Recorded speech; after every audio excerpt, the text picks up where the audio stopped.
प्यारे भाइयों और बहनों, प्यारे माता पिताओं, अभी अभी हमने भजन गाया है, हे प्रभु दर्शन दो, मेरे दिल में आओ।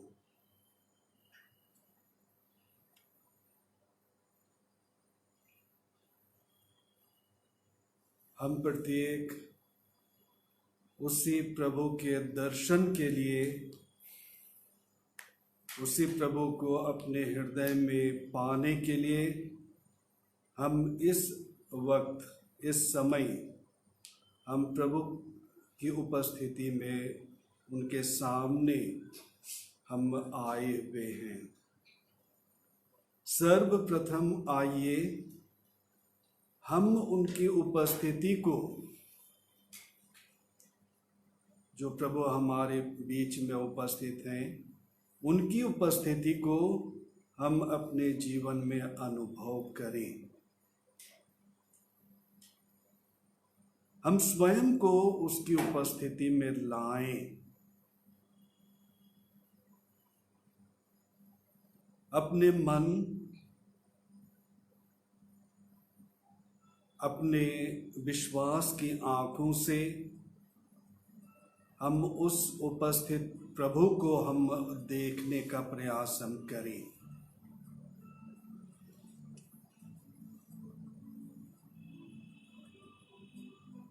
हमारे ज्ञान, हमारी बुद्धि, हमारे अनुभवों के आधार पर प्रभु हमारे मन की आँखों, हमारे विश्वास की आँखों के अनुसार हमारे सामने उपस्थित हैं। आइए हम उस उपस्थित प्रभु के सामने हम स्वयं को लाएं, हम स्वयं को उस उपस्थित प्रभु के सामने लाएं, हम उसे देखें, अनुभव करें।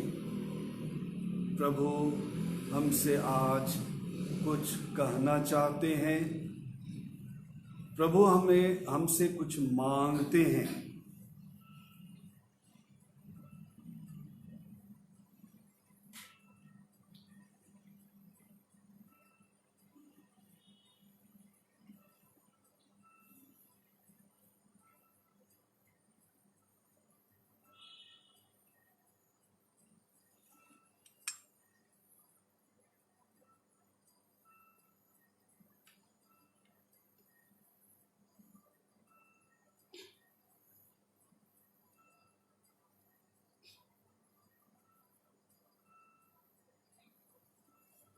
आइए प्रभु को हम देखें, प्रभु से हम बातें करें।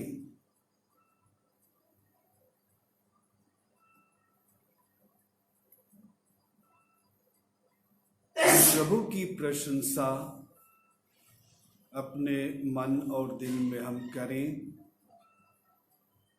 उसकी महिमा गाएं, उसकी आराधना हम करें,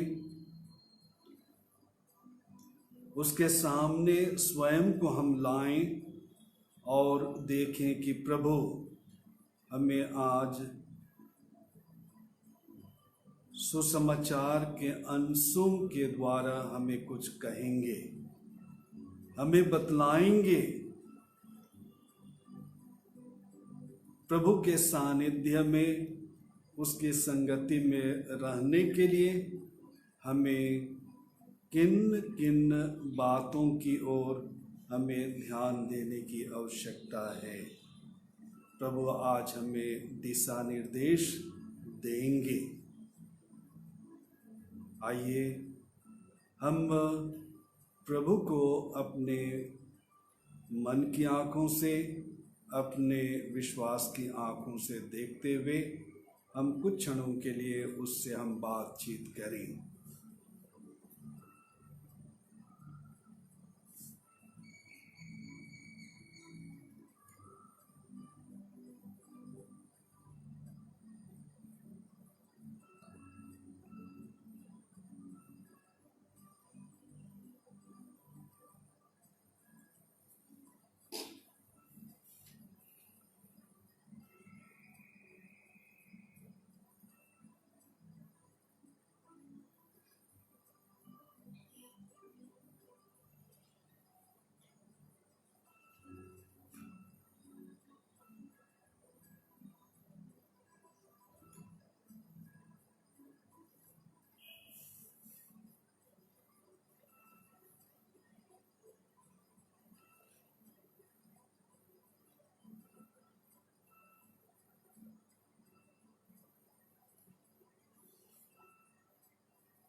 निस्संदेह प्रभु हमें विभिन्न रूपों से हमारे साथ में बातचीत करते हैं। वे हमारे भाई बहनों के द्वारा हमसे बातचीत करते हैं। अपने वचन के द्वारा वे हमसे कहते हैं, बातचीत करते हैं। घटनाओं के द्वारा विभिन्न परिस्थितियों के द्वारा, जीवन के उतार चढ़ाव के द्वारा प्रभु हमें ढेर सारी बातें हमें बतलाते हैं।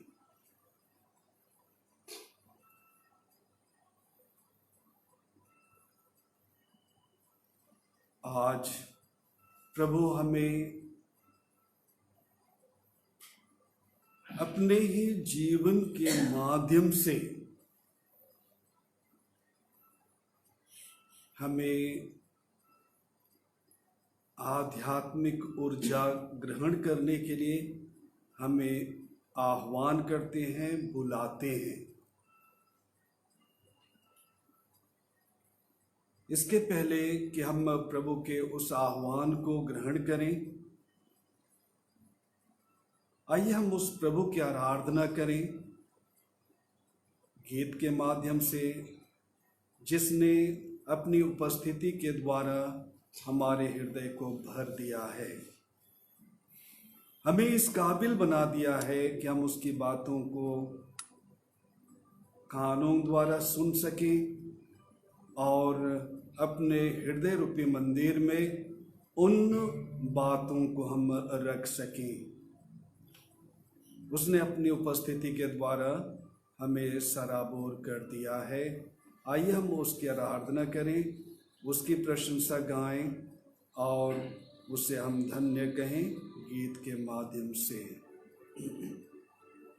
H35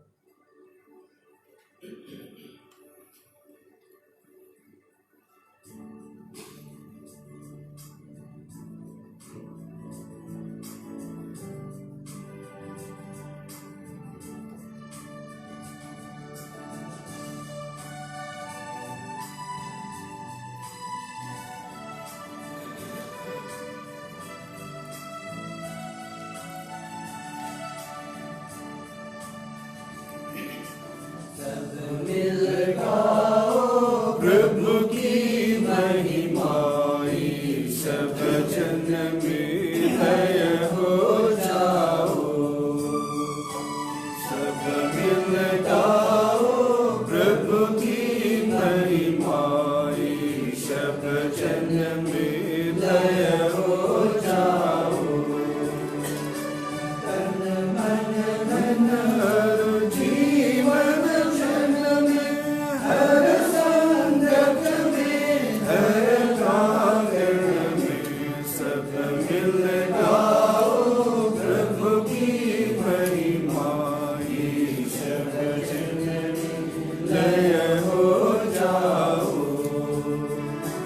जन मन जीवन प्रभु जग मोचन, प्रभु संकट के हरने वाले सब मिल गाओ।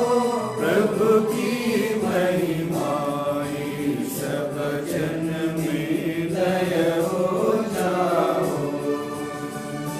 जन्म जन्म के प्रभु रखवाले, मन मंदिर में बसने वाले सब मिल गाओ। प्रभु की महिमाई सब जन में लय हो जाओ। प्रभु करुणा है नाथ दुलारे, अखिल जगत के मार्ग सहारे सब मिल गाओ। प्रभु की जन में लय हो जाओ। प्रेम मुदित हम साध पुकारे, सुख में दुख में हर हालत में सब मिल गाओ। प्रभु की महिमाई सब जन में लय हो जाओ। प्रभु की महिमाई सब जन में लय हो जाओ।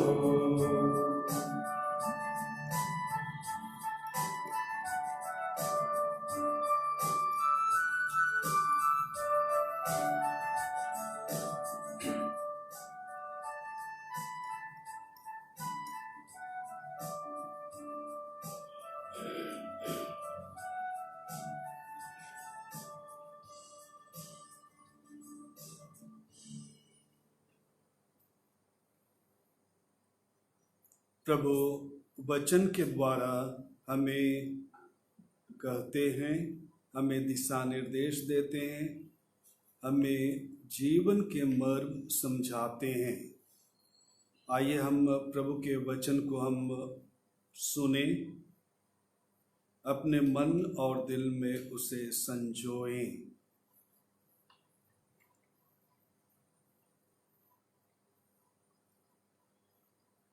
संत योहन के सुसमाचार अध्याय 6 पद संख्या 22 से 29 तक हम पाठ सुनेंगे। जो लोग समुद्र के उस पार रह गए थे, उन्होंने देखा था कि वहां केवल एक ही नाव थी और ईसा अपने शिष्यों के साथ उस नाव पर सवार नहीं हुए थे। उनके शिष्य अकेले ही चले गए थे। दूसरे दिन तिबेरियस से कुछ नावें उस स्थान के समीप आ गईं जहां ईसा की धन्यवाद की प्रार्थना के बाद लोगों ने रोटी खाई थी। तब उन्होंने देखा कि वहां न तो ईसा है और न उनके शिष्य ही। तो वे नावों पर सवार हुए और ईसा की खोज में कफरनहूम चले गए। उन्होंने समुद्र पार किया और ईसा को वहां पाकर उनसे कहा, गुरुवर, आप यहाँ कब आए? ईसा ने उत्तर दिया, मैं तुम लोगों से यह कहता हूँ, तुम चमत्कार देखने के कारण मुझे नहीं खोजते, बल्कि इसलिए कि तुम रोटियां खाकर तृप्त हो गए हो। नश्वर भोजन के लिए नहीं, बल्कि उस भोजन के लिए परिश्रम करो जो अनंत जीवन तक बना रहता है और जिसे मानव पुत्र तुम्हें देगा, क्योंकि पिता परमेश्वर ने मानव पुत्र को यह अधिकार दिया है। लोगों ने उनसे कहा, ईश्वर की इच्छा पूरी करने के लिए हमें क्या करना चाहिए? ईसा ने कहा, ईश्वर की इच्छा यह है, उसने जिसे भेजा है उसमें विश्वास करो।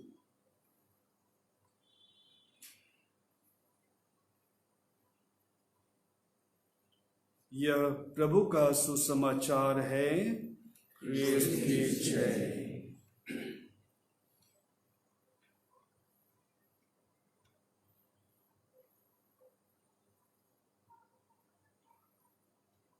क्रिस्त में प्यारे माता पिता, भाइयों एवं बहनों,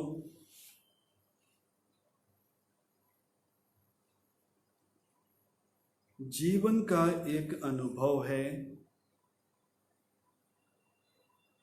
हर व्यक्ति के जीवन में जो घटना आज हमारे यीशु के साथ में घटित हुई है, हर किसी के जीवन में इस प्रकार की घटनाएं घटती हैं।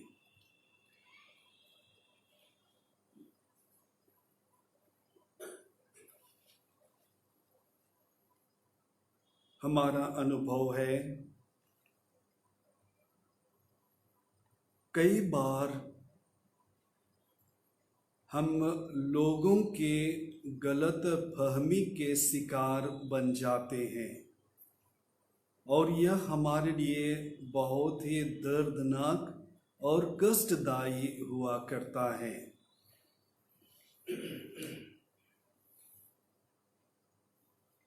यीशु को आइए देखें। उन्होंने चमत्कार दिखाए, लोगों को उन्हें 5 रोटी और 2 मछली से खिलाया। उन्हें तृप्त किया। अन्य कई प्रकार के चमत्कारों के द्वारा उन्होंने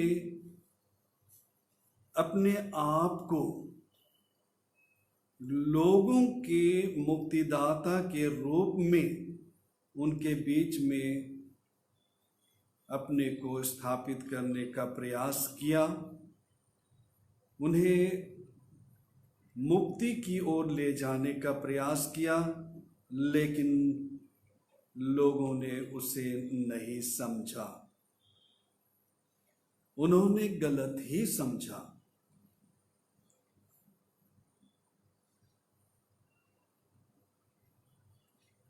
उनके सांसारिक सोच, उनके सांसारिक आवश्यकताओं की पूर्ति, वहीं तक उनकी सोच और उनकी जो भी धारणाएं थी वहीं तक सीमित थी।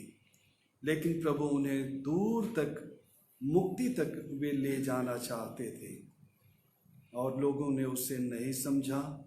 यह कितनी बड़ी विडंबना थी, यह कितनी बड़ी दुखदाई घटना थी। और इसीलिए यीशु कहते हैं कि तुम इसलिए नहीं खोज रहे हो, तुम इसलिए खोज रहे हो क्योंकि तुमने रोटी खाई है,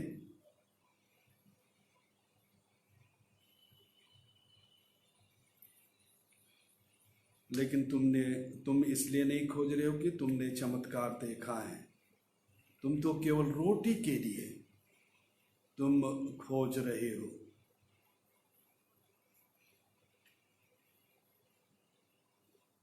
प्रभु कहते हैं, नश्वर भोजन के लिए नहीं, बल्कि उस भोजन के लिए परिश्रम करो जो अनंत जीवन तक बना रहता है और जिसे मानव पुत्र तुम्हें देगा।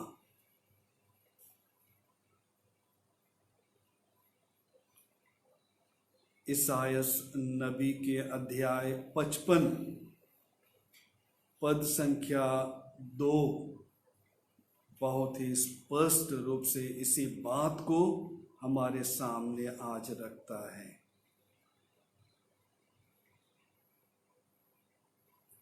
जो भोजन तुम्हें संतुष्टि नहीं दे सकती, उसके लिए तुम पैसे खर्च क्यों करते हो?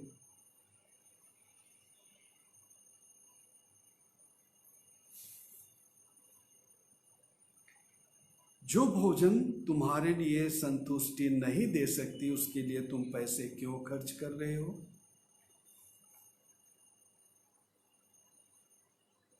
जो तुम्हें तृप्ति नहीं दे सकती, उसके पीछे तुम क्यों भाग रहे हो?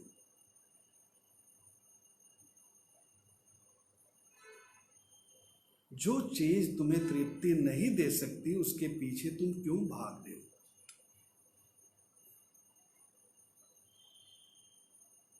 इसी बात को प्रभु आज कहते हैं कि हमें स्वर्ग की बातों की खोज हमें करनी है।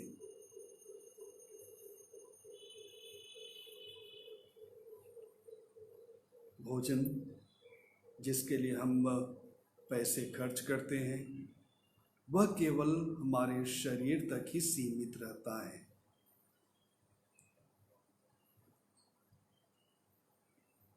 मन और आँखों की तृप्ति केवल सांसारिक वस्तुएं देती हैं, लेकिन ये भी क्षणिक है।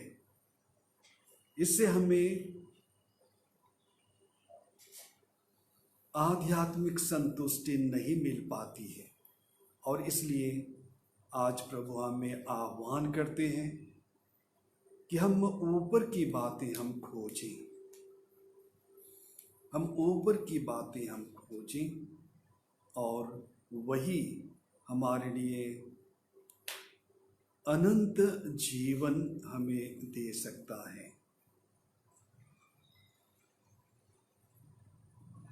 जब प्रभु लोगों के द्वारा या लोगों के गलतफहमी के जब शिकार हुए थे, तो एक ही बात उसके जीवन के लिए संतोषप्रद या सांत्वनादायक था, और वह था ईश्वर की इच्छा। ईश्वर की इच्छा। भले ही ईश्वर की इच्छा के अनुसार वह कार्य कर रहे थे, वह उनके दुख और दर्द को भले ही कम न किया हो, लेकिन निसंदेह उसके लिए शक्ति का कारण बना। निसंदेह वह शक्ति का कारण बना, और वे ईश्वर की इच्छा को प्राथमिकता देते हुए कार्य करते रहे, सामना करते रहे, कठिनाइयों का सामना करते रहे, लोगों को अपनी ओर लाने का प्रयास वे करते रहे। निरंतर वे ईश्वर की इच्छा के अनुसार कार्य करने का प्रयास वे करते रहे। प्यारे माता पिता, भाइयों एवं बहनों, यकीनन यदि देखा जाए तो हमारे जीवन में कई बार हम गलतफहमी के शिकार होते हैं और हम निराश हो जाते हैं।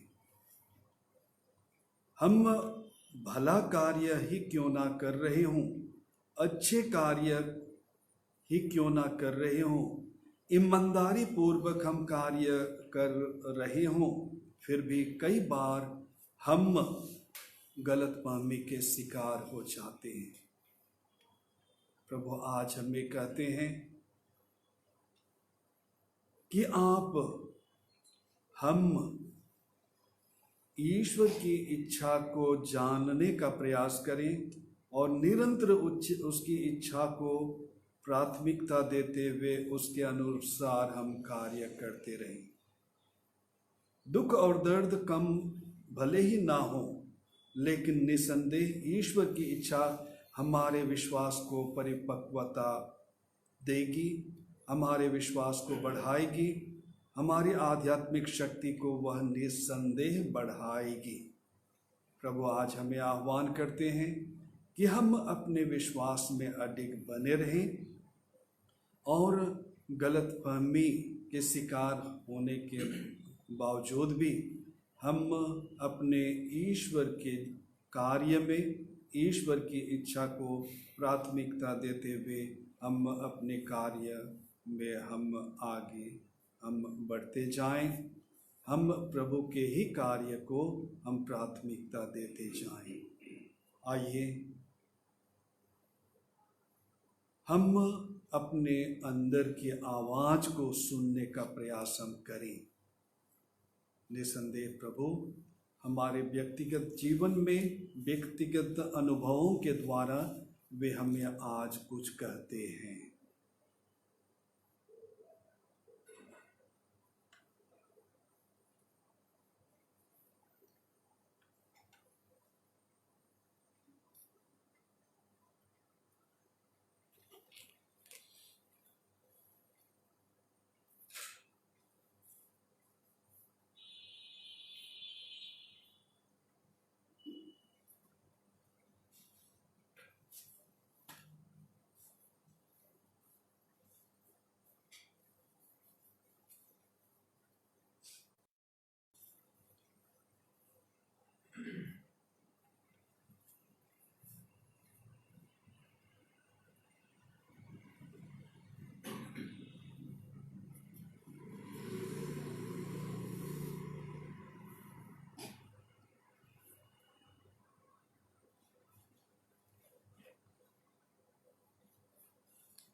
आइए हम अपने मन, अपने दिल में उस सवाल को हम बारंबार आने दें। ईश्वर की इच्छा पूरी करने के लिए हमें क्या करना चाहिए? हम व्यक्तिगत तौर पर इस सवाल को अपने हृदय में गूंजने दें। ईश्वर की इच्छा पूरी करने के लिए मुझे क्या करना चाहिए?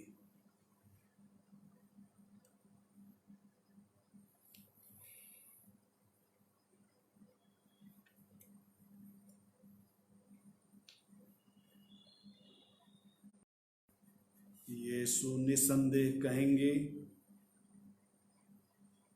ईश्वर की इच्छा यह है, उसने यानी पिता ने जिसे भेजा है उसमें विश्वास करो। उसने जिसे भेजा है उसमें विश्वास करो।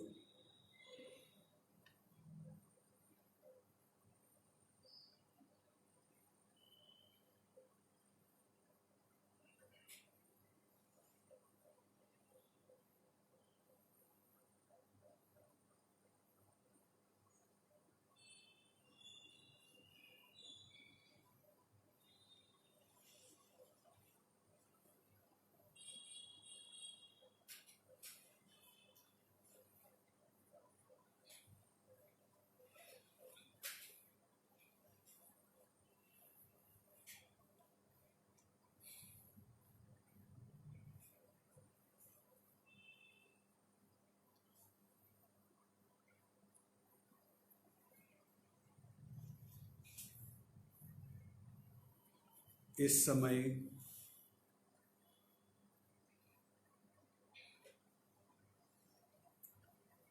प्रत्येक अनुभव के आधार पर प्रभु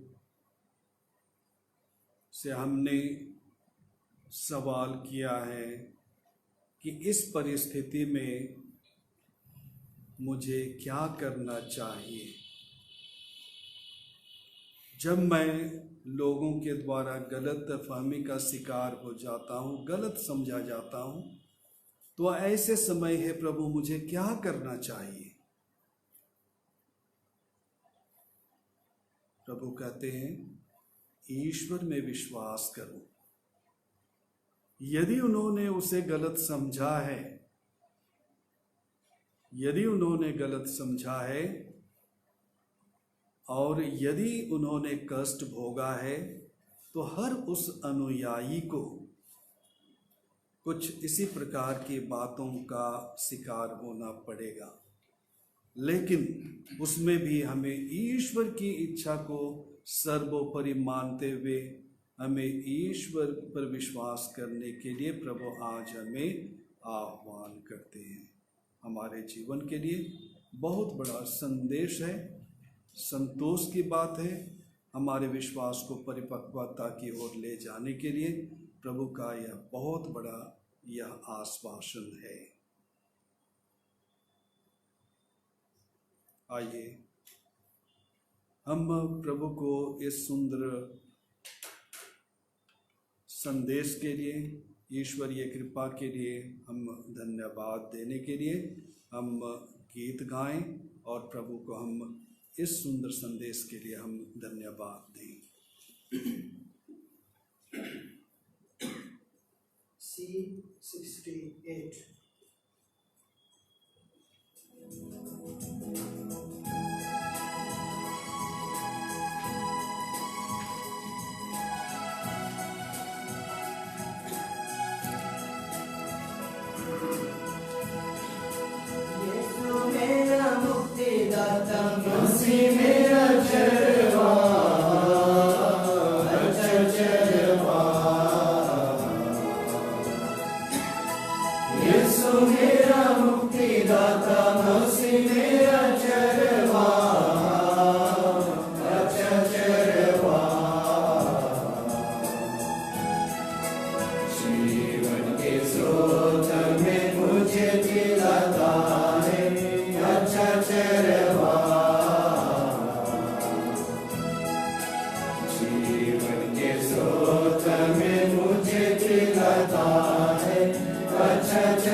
के स्रोत में मुझे पिलाता है अच्छा चरवाहा। जीवन के स्रोत में मुझे पिलाता है अच्छा चरवाहा। निर्मल पानी यीशु मुझे पिलाता है अच्छा चरवाहा। निर्मल पानी यीशु मुझे पिलाता है अच्छा चरवाहा। जीवन के स्रोत में मुझे पिलाता है अच्छा चरवाहा। जीवन के स्रोत में मुझे पिलाता है अच्छा चरवाहा।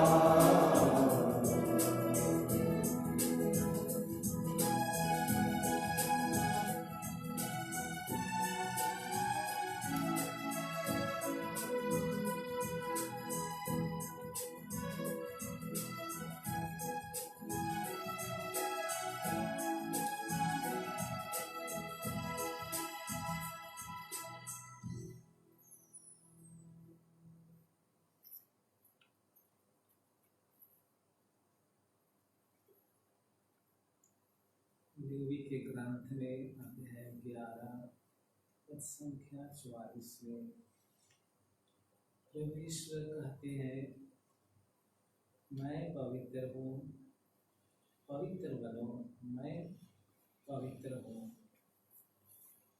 संत पेतरुस अपने पत्र में अध्याय 1 15-16 में लिखते हैं,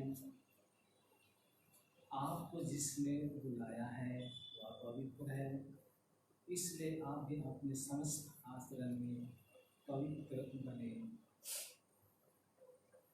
अब हम हर व्यक्ति अपने से पूछें, क्या यह संभव है?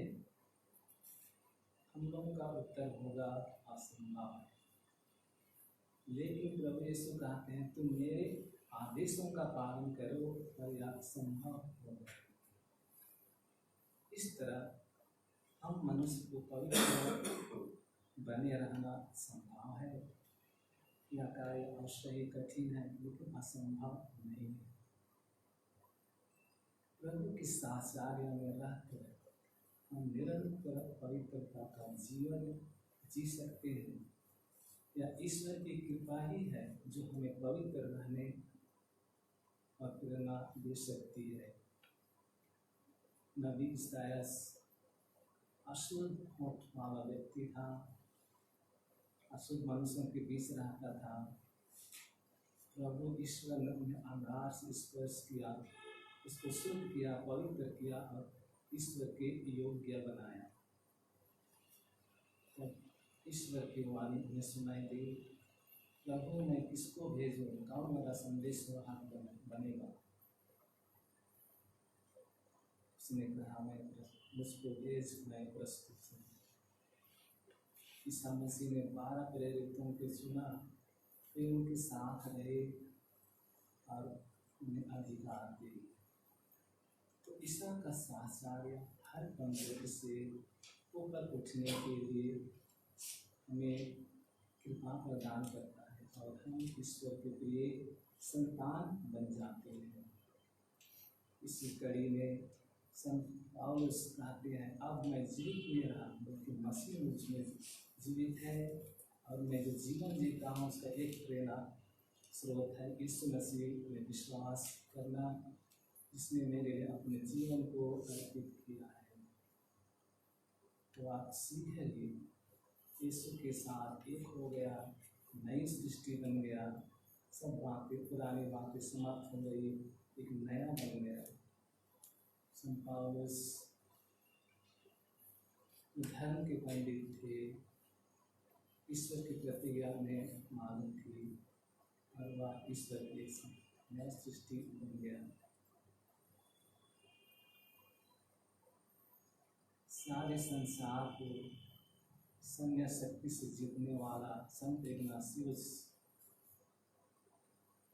जब उसके जीवन में, उसके दिल मन में जो प्रभु का वचन ठहर गया, मनुष्य को क्या लाभ यदि वह सारा संसार को प्राप्त कर ले लेकिन अपना जीवन को गवा। इस यूनिवर्सिटी में वे हर दिन हर रोज कॉलेज के गेट पर कुछ वचनों को पढ़ के सुनाता था। एक दिन सेंट फ्रांसिस का कान भर गए और वे पढ़ाई छोड़ करके सेमिनारी भर्ती हुए और कैथोलिक पुरोहित बने और 12 वर्ष की पुरोहिताई से 12 लाख आत्माओं को जीत लिए। यही प्रभु का वचन है जो हमें पवित्र करता है और दूसरों को अपने ओर आकर्षित कर उन्हें भी पवित्र करता है। जो पाप करता है वह पाप का नाश है। ईश्वर ने कहा यदि तुम भला करोगे तुम प्रसन्न रहोगे, यदि भला नहीं करोगे तो पाप हिंसक की तरह, पशु की तरह तुम्हारे पास घात लगाकर बैठे रहेगा। इस तरह से एक पाप से दूसरा पाप उत्पन्न होता है। इससे दूर रहने और छुटकारा पाने का उपाय है ईश्वर की ओर फिरना, उसकी शक्ति और प्रेम पर विश्वास करना। हम पिता ईश्वर को धन्यवाद दें, उसकी स्तुति, उसकी आराधना, महिमा करें। इस वचन और पवित्रता के द्वारा पवित्रता हम ईश्वर की उपस्थिति में साझा में रहकर हम बन सकते हैं। यीशु मसीह का जीवन, यीशु मसीह ने अपना जीवन का नींव पिता के वचनों पर रखा था। वह उसके जीवन में उन्हें क्रूसित किए गए, थप्पड़ मारे गए, उनकी गिनती कुकर्मियों में हुई। वे यीशु ने अपने पिता के वचन पर अधिक था और उन्हें एक दिन वह अपने क्रूस मरण के द्वारा, अपने उत्थान के द्वारा हमारे लिए अनंत जीवन का स्रोत बन गए। पिता ईश्वर, प्रभु ईश्वर को हमारे लिए एक मार्ग, सत्य और जीवन के रूप में दिया है, के रूप में दिया है, पुनरुत्थान, जीवन और पुनरुत्थान के रूप में। पिता, आप इस महान वरदान के लिए हमारे जीवन के सुख दुख, उतार चढ़ाव, जीवन की कठिन परिस्थितियों, परीक्षाओं, सभी के लिए हम तुझे धन्यवाद देते हैं। कितना दिल था उस अंधा का विश्वास, अंधे होने पर भी उसका विश्वास की आँख कितनी तेज थी। जिससे विश्वास की आँख तेज होती है वह दूसरों में वह ईश्वर की इच्छा को समझता है और दूसरों की सेवा के लिए अपने जीवन को समर्पित करता है। तो प्रभु, इस वेदीवासी में उपस्थित आपको मैं सारे दिल, सारे मन, सारे हृदय से धन्यवाद देता हूँ। आपके अनंत प्रेम, दया, क्षमा, अनुग्रह, शांति के लिए। प्रभु, हम प्रत्येक जन को अपने छत्र छाया में सुरक्षित रखे और अपने जीवन के साथ दें, ताकि हम अपने जीवन के द्वारा दूसरों के जीवन में खुशियाँ लाएँ और ईश्वर पर ही विश्वास कर सकें।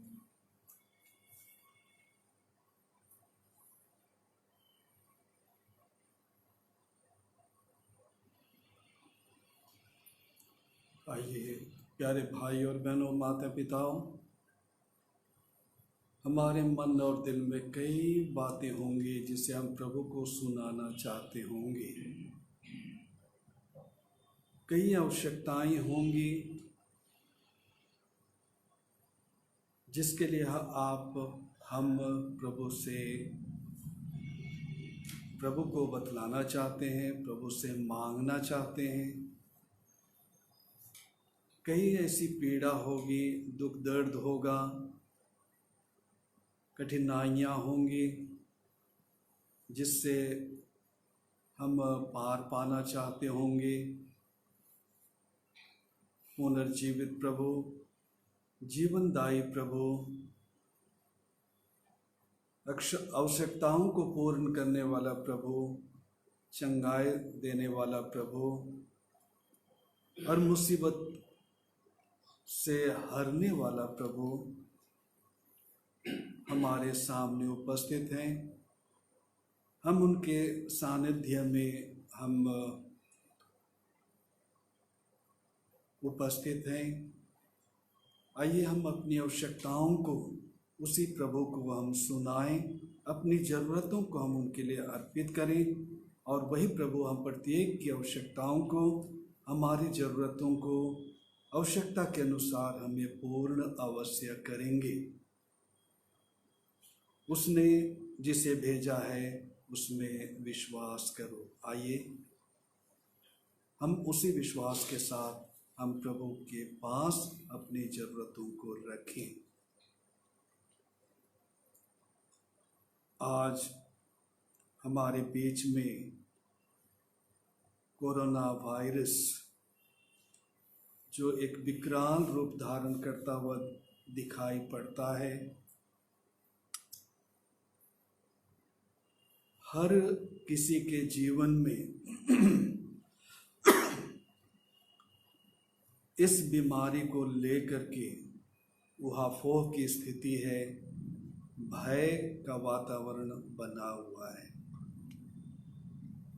हर कोई एक दूसरे से दूर होने का प्रयास करता है, कहीं ऐसा ना हो कि इस व्यक्ति में यह संक्रमण हो और हम उससे ग्रसित ना हो जाएं। हर किसी के मन और दिल में डर बना हुआ है, भय बना हुआ है।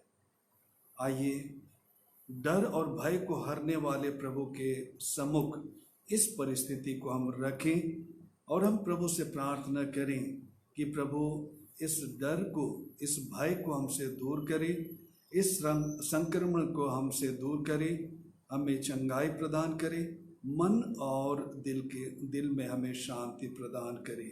हम निवेदन करें,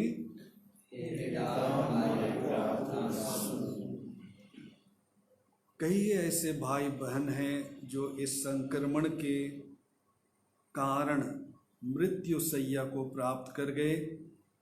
आइए हम उन मृत आत्माओं की आत्मा के लिए हम प्रार्थना करें कि प्रभु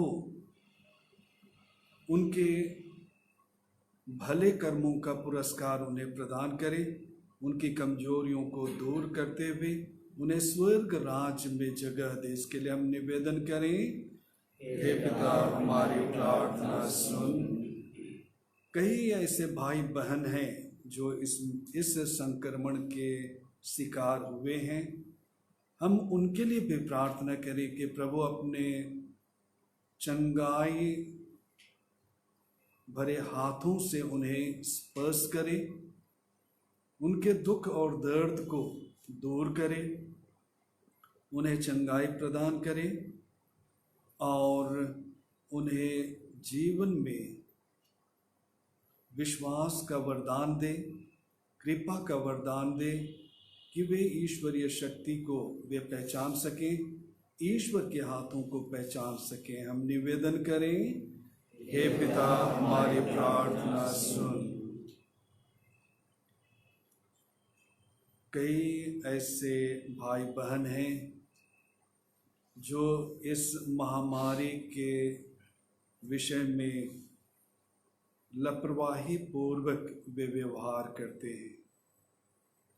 प्रभु उन्हें सद्बुद्धि प्रदान करे कि वे इस महामारी के विषय में जानकारी प्राप्त कर सकें, समझ सकें, इसकी भयावहता को समझ सकें, उसके गंभीरता को वे समझ सकें और सरकार और स्वस्थ कर्मियों का वे सहयोग कर सकें। हम इसके लिए निवेदन करें, हे पिता हमारी प्रार्थना सुन। उन स्वस्थ कर्मियों के लिए भी हम प्रार्थना करें जो वातावरण को हम प्रत्येक के लिए जीने लायक बनाने का प्रयास वे करते हैं। संक्रमण से ग्रसित लोगों का ध्यान रखते हुए वे उन्हें उस बीमारी से छुटकारा दिलाने का प्रयास वे करते हैं। प्रभु का हाथ और प्रभु का साथ इनके साथ हो और इनके कामों में प्रभु की आशीष भरपूर मात्रा में बने रहे। हम निवेदन करें, हे पिता हमारी प्रार्थना सुन। आइए आप भी अपने मन और दिल में जो निवेदन आप प्रभु को अर्पित करना चाहते हैं, अपने परिवार के लिए, अपने व्यक्तिगत जीवन के लिए, अपने बाल बच्चों के लिए और अपने घर में ईश्वर की आशीष के लिए, आइए हम प्रभु को अर्पित करते हुए हम एक साथ प्रभु के उस प्रार्थना को कहते हुए हम समर्पित करें, गाते हुए हम उसे समर्पित करें कि प्रभु उसे ग्रहण करें और हमें हमारी आवश्यकताओं के अनुरूप उन कृपाओं को हमें प्रदान करने की कृपा करें।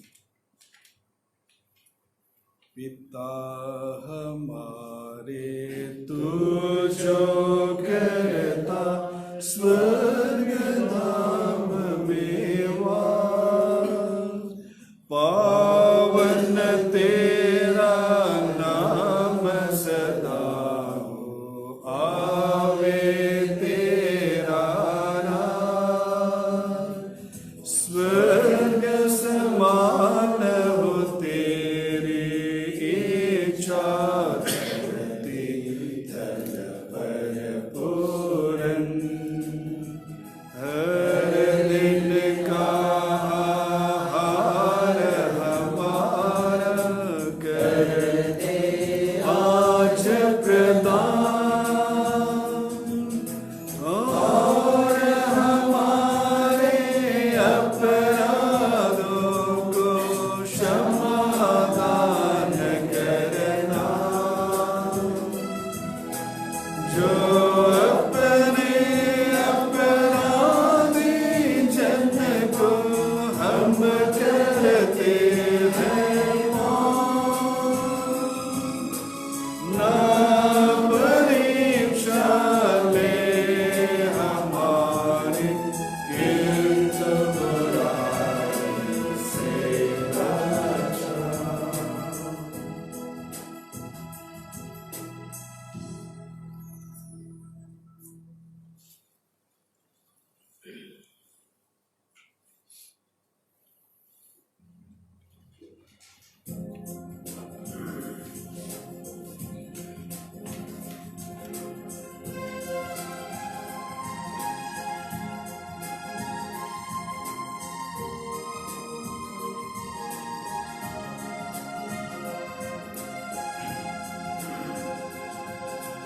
पवित्र संस्कार में यीशु को मातम आदर दिखाए, शीश झुका कर आदर दिखाए, में रोटी सही वास्तव में रोटी नहीं,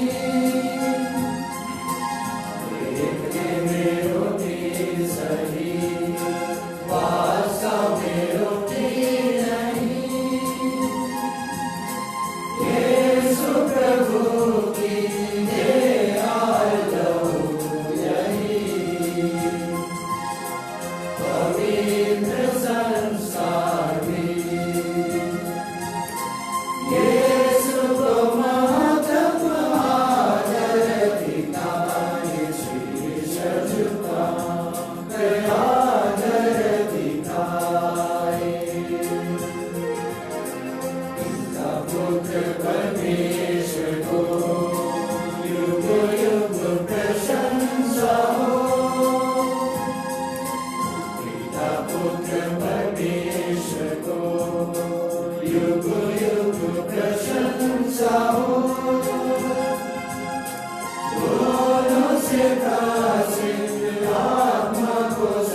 uccidi.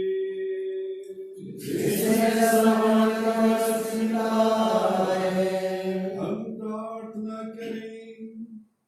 हे ईश्वर, तूने इस अद्भुत संस्कार द्वारा हमें अपने दुखों का स्मारक दिया है। हमें अपने शरीर और लोगों के पवित्र भेद का इस प्रकार आदर करने की कृपा दे कि हम मुक्ति का फल नित्य अनुभव करें। तू जो युगानुयुग जीता रहता और राज्य करता है।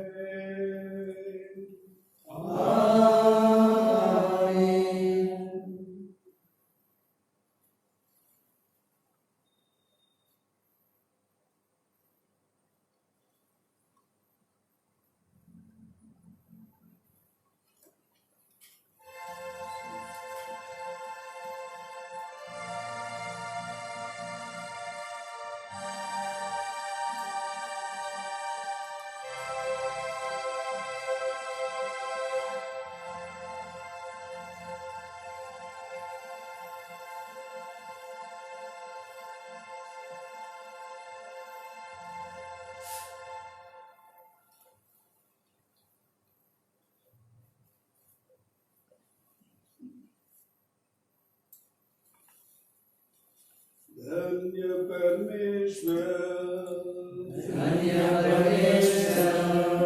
उसका पवित्र नाम, धन्य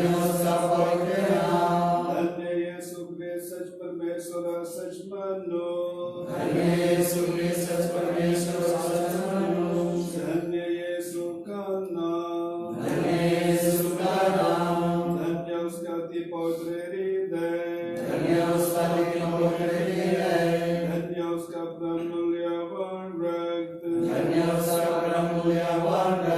धन्य परम पवित्र संस्कार में यीशु, धन्य पवित्र आत्मा हमारे सहायक, धन्य अति पवित्र मरियम परमेश्वर की माँ, धन्य उसका पवित्र और निष्कलंक गर्भाधान में, धन्य उसका प्रताप युद्ध ग्रहण, धन्य कुमारी और माता मरियम का नाम, धन्य उसका अति शुद्ध बसंतियों से, धन्य अपने दूतों संतों में परमेश्वर,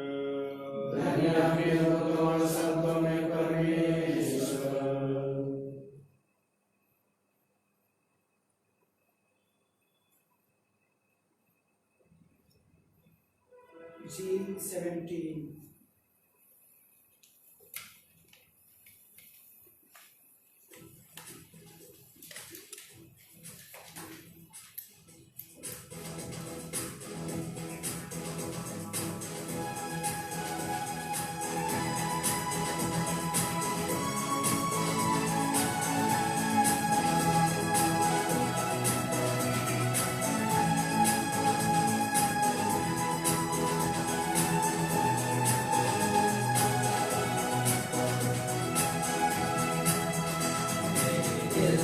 Para